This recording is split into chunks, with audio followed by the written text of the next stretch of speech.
El pájaro no te puede hacer nada, pero la mente subconsciente sí. Resulta que en una vida anterior te amarraron, por ejemplo, te dejaron afuera herido y llegaron los pájaros que normalmente vienen a comerse la materia descompuesta, muerta, y te picotearon ahí mientras tú morías. Esa, por ejemplo, podría ser un escenario perfecto para causar una fobia que pasa de encarnación en encarnación.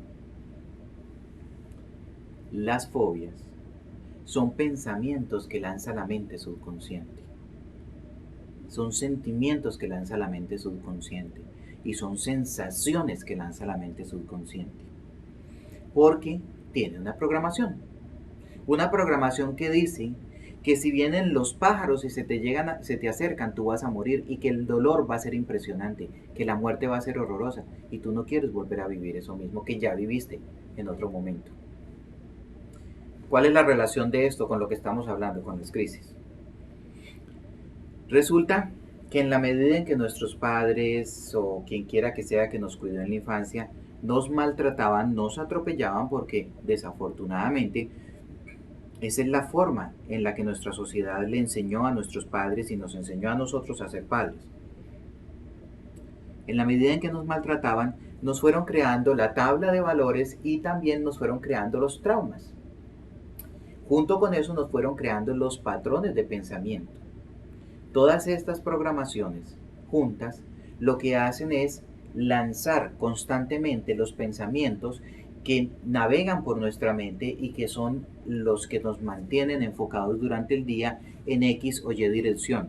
Y de pronto sería mejor decir los que nos mantienen desenfocados durante el día en miles de direcciones, cuando deberíamos ir en una sola dirección.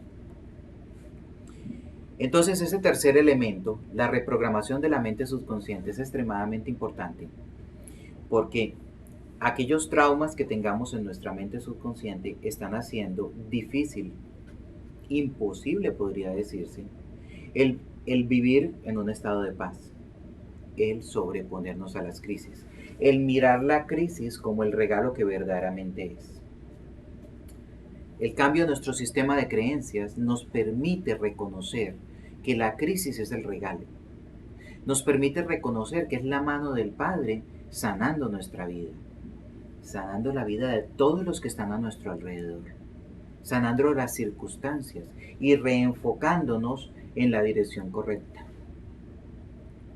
Entonces, por eso es tan importante ese primer elemento, el cambio del sistema de creencias. El cambio de la tabla de valores nos muestra qué es lo que realmente vale. Nos muestra qué es lo que realmente tiene sentido, tiene importancia en nuestra vida. No es tan difícil.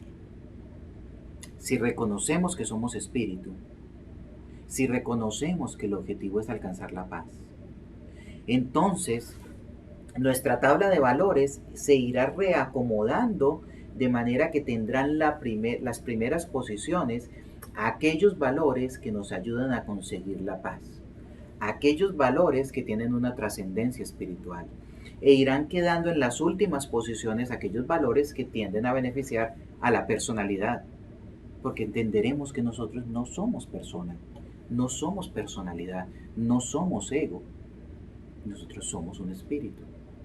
Somos un espíritu, creación divina, por lo tanto materia divina, por lo tanto materia perfecta, por lo tanto materia invulnerable, por lo tanto materia incorruptible,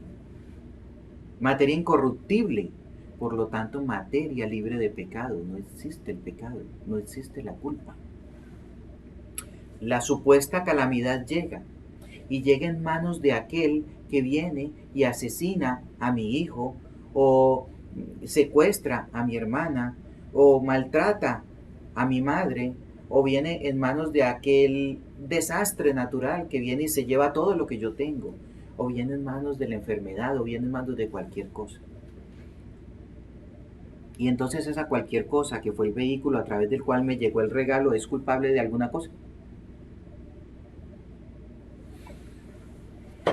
Si fuera digna de alguna cosa, sería de nuestro agradecimiento.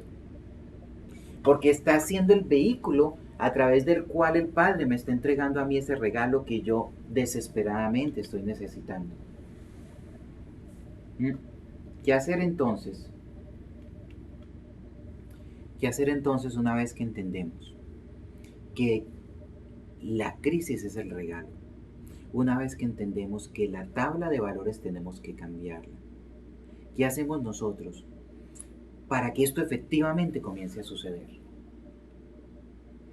Ahí viene el cuarto elemento: control del pensamiento. Si nosotros le permitimos a nuestra mente que divague como una hoja al viento, que haga lo que se le antoje, que piense lo que quiera, y a medida que ella va pensando, nosotros seguimos pensando, esos son mis pensamientos. El resultado es que la mente subconsciente nos tiene a su disposición las 24 horas del día, los 365 días del año, durante toda nuestra vida, para hacer con nosotros lo que se le venga en gana.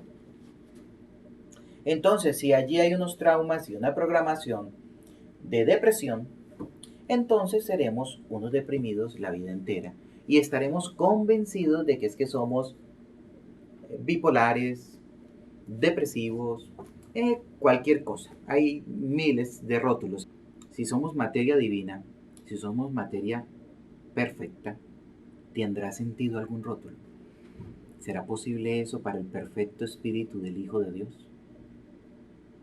No.